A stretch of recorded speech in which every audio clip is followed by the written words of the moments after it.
Assalamualaikum warahmatullahi wabarakatuh. Kami dari kelompok 2. Di sini kami akan membahas materi tentang respirasi. Ada beberapa materi yang akan kami bahas, antara lain alat pernafasan ikan, mekanisme pernafasan, dan struktur histologis insang. Pada video ini akan ada 3 anggota yang akan menjelaskan materi tersebut. Yang pertama, Imelda Francisca Putri, yang kedua Muhammad Kartono, dan yang ketiga Amalia Prasetyani Putri. Pengertian respirasi.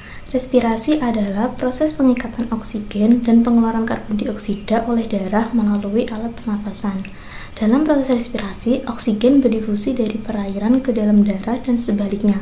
Karbon dioksida berdifusi keluar dari darah ke perairan di sekitarnya. Respirasi pada hewan air umumnya meliputi pengambilan atau ekstraksi gas dari perairan di sekitarnya melalui insang dan pengeluaran gas dari tubuh melalui insang. Ikan yang kekurangan kandungan oksigen akan berenang ke tempat yang lebih baik kondisi oksigennya, seperti ke dekat inlet, air yang berarus, dan ke daerah permukaan, serta dengan jalan meningkatkan frekuensi pemompaan air atau memperbesar volume air yang melewati insang. Insang merupakan alat pernafasan utama pada ikan, terletak di sisi kiri dan kanan tubuh ikan di bawah operkulum. Insang terdiri dari filamen insang yang tersusun atas lamela insang. Lamela insang merupakan tempat pertukaran gas antara air dan darah. Bagian terluar dari insang berhubungan dengan air, sedangkan bagian dalam berhubungan dengan kapiler-kapiler darah. Ikan yang bernafas dengan insang memiliki alat bantu pernafasan lainnya seperti kulit, labirin, arborescens, dan diverticula, serta gelembung renang, yang masing-masing membantu ikan bernafas di lingkungan dengan kadar oksigen yang rendah. Insang terdiri dari beberapa bagian. Yang pertama gill rakers, yang kedua gill arch, dan yang ketiga gill filamen. Gill rakers berupa sepasang deretan batang tulang rawan yang pendek dan sedikit bergerigi, berfungsi untuk menyaring air pernafasan. Pada ikan-ikan herbivora pemakan plankton, tapis insangnya rapat dan ukurannya panjang. Hal ini sesuai dengan fungsinya sebagai alat penyaring makanan. Sedangkan pada ikan-ikan karnivora, maka tapis insang tersebut jarang digunakan dan berukuran pendek. Bagian insang yang kedua adalah gill arch, merupakan tempat melekatnya filamen dan tapis-tapis insang berwarna putih dan memiliki saluran darah arteri aferen dan arteri eferen yang memungkinkan darah dapat keluar dan masuk ke dalam insang. Yang ketiga ada gill filamen, terdiri dari jaringan lunak berbentuk seperti sisir, banyak mengandung kapiler-kapiler darah, dan merupakan tempat pengikatan oksigen terlarut dalam air. Pada ikan bertulang sejati, insangnya dilengkapi dengan tutup insang, contohnya ikan mas. Sedangkan pada ikan bertulang rawan, tidak dilengkapi dengan tutup insang, contohnya hiu dan pari. Selain insang untuk pernafasan pada ikan, terdapat alat bantu pernafasan pada ikan. Yang pertama, labirin, mengandung banyak kapiler-kapiler darah untuk pertukaran oksigen dan karbon dioksida, contohnya pada ikan lele. Yang kedua, arborescens adalah struktur tambahan pada insang yang berwarna merah dan berbentuk seperti bunga karang, contohnya terdapat pada ikan gabus. Kemudian terdapat alat bantu pernafasan diverticula, terdapat pada bagian tubuh ikan yang hidup di daerah tropis.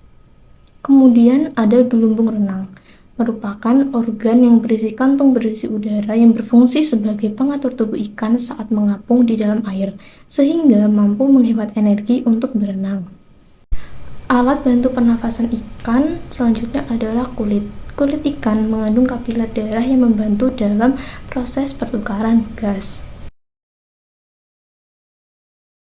Saya Amalia Prasetyani Putri. Di sini saya akan menjelaskan tentang mekanisme pernafasan pada ikan. Ada 2 fase mekanisme pernafasan pada ikan. Yang pertama, fase inspirasi. Saat rongga mulut terbuka, maka rongga bukofaring dan rongga insang akan menggelembung serta selaput operkulum tertutup. Pada keadaan ini, air akan masuk atau terhisap. Yang kedua ada fase ekspirasi, di mana kondisi mulut ikan tertutup. Rongga bukofaring dan rongga insang berkonsentrasi atau menyempit. Selaput operkulum akan terbuka. Pada keadaan ini air mengalir dari rongga mulut dan rongga insang ke arah luar melalui insang. Pada saat air melewati insang akan terjadi pertukaran gas, oksigen, dan karbon dioksida. Di sini dapat dilihat ada anatomi insang, yaitu lengkung insang. Di dalam lengkung insang ada pembuluh darah dan filamen untuk menyebarkan oksigen yang terserap. Lalu aliran air masuk melalui operkulum.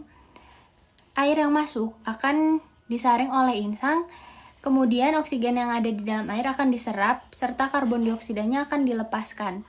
Oksigen yang sudah diserap diedarkan ke seluruh tubuh ikan melalui pembuluh darah yang ada di insang, serta karbon dioksidanya akan diekspresikan menuju perairan. Mekanisme pemompaan. Di vertebrata terdapat insang eksternal dan insang internal. Lalu di invertebrata untuk Polychaeta insang eksternal parapodia.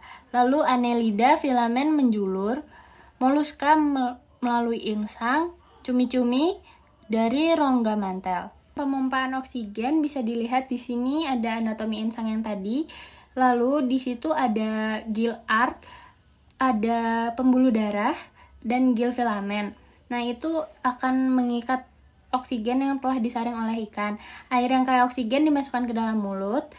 Air didorong melalui celah insang oleh kontraksi dinding bukofaringal. Katup mulut akan menutup rongga operkular berkontraksi sehingga air akan keluar melalui bukaan operkular di insang. Rongga bukofaringeal kembali melebar sehingga air juga memasuki rongga mulut dan terjadi proses berulang. Struktur histologis insang. Struktur histologis insang ikan terdiri atas lamela primer, lamela sekunder, tulang penopang, dan lengkung insang yang memiliki fungsinya masing-masing. Selanjutnya adalah lembaran insang. Lembaran insang terdiri atas sepasang filamen, dan di dalam filamen terdapat pembuluh darah yang memiliki banyak kapiler yang menyebabkan lancarnya difusi oksigen masuk dan karbon dioksida yang berdifusi keluar. Di dalam filamen tersendiri terdapat dua lamela, yaitu lamela primer dan lamela sekunder. Lamela primer terletak tegak lurus dengan lamela sekunder yang berfungsi sebagai tempat pertukaran gas. Sedangkan lamela sekunder berupa lembaran melintang yang berfungsi dalam pertukaran gas serta mengatur keseimbangan air dan elektrolit. Lamela primer tersendiri terdiri atas tulang rawan yang dibungkus oleh perikondrium, dan pada bagian tengah lamela primer terdapat central venous sinus yang berupa saluran besar di sepanjang lamela primer dan diisi oleh eritrosit. Sedangkan lamela sekunder tersendiri terdiri atas sel epitelium, sel pilar, glandula mukosa, sel korida, serta pembuluh darah. Pada bagian luar lamela sekunder terdiri dari selapis epitelium, selubung epitelium yang terbungkus oleh lapisan vaskuler medial dan merupakan anyaman kapiler dari darah dari arteri branchialis efferent sel pilar. Sel pilar adalah jenis sel endotel yang dimodifikasi dan memiliki nukleus polimorfik. Sel mukus dan sel korida terdapat di insang bagian perifer sepanjang lamela primer dan sekunder yang berbentuk oval. Sel mukosa adalah sel tunggal yang berbentuk oval dan menghasilkan mukus. Mukus sendiri adalah gliprotein yang bersifat basah atau netral dan berfungsi sebagai proteksi, menurunkan terjadinya friksi antipatogen, serta membantu pertukaran ion, gas, dan air. Berikut beberapa referensi yang kami gunakan dalam penjelasan materi presentasi kami. Sekian presentasi dari kami. Wassalamualaikum warahmatullahi wabarakatuh.